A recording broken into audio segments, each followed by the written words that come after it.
50-60 पेड़ जो बचे हैं, इसके अलावा सारे पेड़ कटे हैं। कितने पेड़ लगे होंगे? करीब 5000 पेड़ लगे हुए हैं।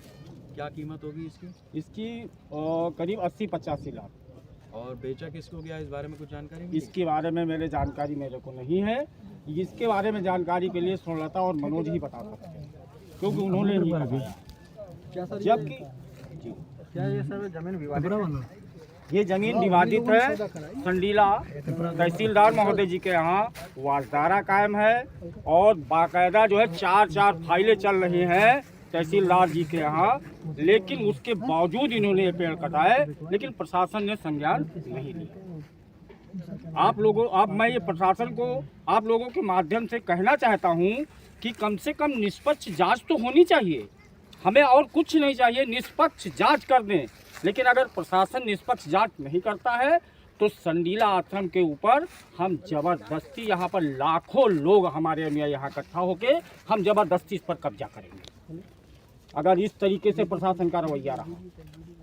हालांकि जो है योगी जी की सरकार में मैं चाहता हूं कि न्याय की बात होती है तो कहाँ न्याय है। आप देख लीजिए, मेरे जीवन काल का ये पहली घटना है। इतनी बड़ी घटना मेरे जीवन में कभी नहीं हुई कि इतना बड़ा बाग कट गया, चाहे वो कोई सरकार रही हो, लेकिन ऐसी घटना कभी भाई जी नहीं हुई जो 9-9 बीघे का बाग कट जाए और प्रशासन को जूना देंगे। हमको भी धमकी दी जाती है प्रशासन द्वारा, हमें भी धमकी दी जाती है, मुझे चारों तरफ से दबाया जाता है। जो करीब हैं वो सब लोग जानते हैं, लेकिन मैं भाई दबने उबने वाला नहीं। मुकदमा जो भी लगाना हो वो लगाएं। अगर वो मुकदमा लगाएंगे तो उसका जवाब उन्हें भी हम देंगे। हमारे पास भी जन सैलाब है। तो आगे आपकी क्या कार्रवाई रहेगी? आगे हमारी तैयारी ये है, एक तरफ तो हम कोर्ट देखेंगे, दूसरी तरफ हमें साम दाम दंड भेद, अब हम भी पूरी ताकत से मैदान में आएंगे, कोई कसर नहीं छोड़ेंगे।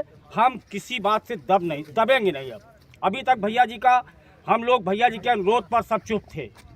भैया जी ने ही रोक रखा था कि कोई किसी तरीके से कोई गलत काम नहीं करेगा, क्योंकि जितना हमारा अनुयायी है भैया जी का, उसके हमारे सेनापति देवेंद्र मोहन भैया जी हैं, उन्हीं के निर्देशों में हम लोग चलते चले आए हैं। लेकिन अब अगर देवेंद्र भैया भी हमको रोकेंगे तो संगत रुकने वाली नहीं है। ये बताइए कि जब पेड़ कट रहे थे आप लोगों ने प्रशासन को और थाने में जब अपनी बात रखी तो क्या हुआ? वही प्रशासन का कहना ये है, हमें सूचना नहीं मिली। आप ही के माध्यम से मैं कहना चाहता हूँ, 100 नंबर क्या है? 100 नंबर जो डायल किया गया, 100 नंबर डायल होने के बाद पहला मैसेज थाने जाता है कि नहीं जाता? आप लोग बताइए सब लोग भैया। पहला मैसेज थाने जाता है, 100 नंबर आएगी, वो पहली सूचना थाने पर देता है। फिर प्रशासन ये कैसे कह सकता, मुझे जानकारी नहीं थी। इस मामले में FIR भी दर्ज हुई है? नहीं, FIR उनकी तरफ से दर्ज की गई। अब जब हमारा ये जो है, जब मिशन में ये जो हमारे लेटर और चिट्ठियां आना मुख्यमंत्री जी के यहाँ से और प्रधानमंत्री जी के यहाँ से रक्षा मंत्री जी को, DGP, DM सबको लाख जो है 10 हजार चिट्ठियां जब ये पहुंची हैं, तब ये जाके ये काम जो है हमारी तरफ से मैंने 22 लोगों की लिस्ट दी थी, जिसमें 11 लोगों के नाम उसमें जो है 107-16 किया गया। आज तक हमारी तरफ से उन्होंने एक भी मुकदमा नहीं लिखा। लेकिन सर इसमें एक बात और जानकारी मिल रही है कि क्षेत्रीय प्रशासन का कहना है जी कि मैं दोनों पक्षों की बात सुन रहा हूँ, तहरीर के आधार पे आगे कार्रवाई जी ऐसा है, ठीक है। वो कह रहे दोनों पक्षों की बात सुन रहे हैं। आप दोनों पक्षों की अगर बात सुन रहे हैं तो आश्रम के अंदर जो है भैया जी के अनुयायियों को जाने की इल्टी नहीं है। आप बताइए, ये आश्रम जो है स्वामी जी का है, स्वामी जी ने भैया जी को उत्तराधिकारी नियुक्त किया है, और हम ही लोगों को कोई क्या स्वर्णलता मनोज ही आश्रम में रहेंगे?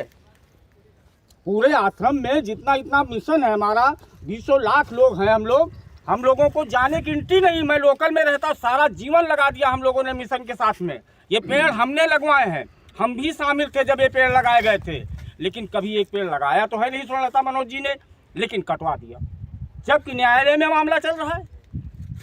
तो हमारा प्रशासन से मांग है कि इस पर सख्त से सख्त कार्रवाई होनी चाहिए, और जो इसकी कीमत 80-85 लाख रुपए है, इनसे वसूल करके सरकार के खाते में, खजाने में उसे जमा कराया जाए,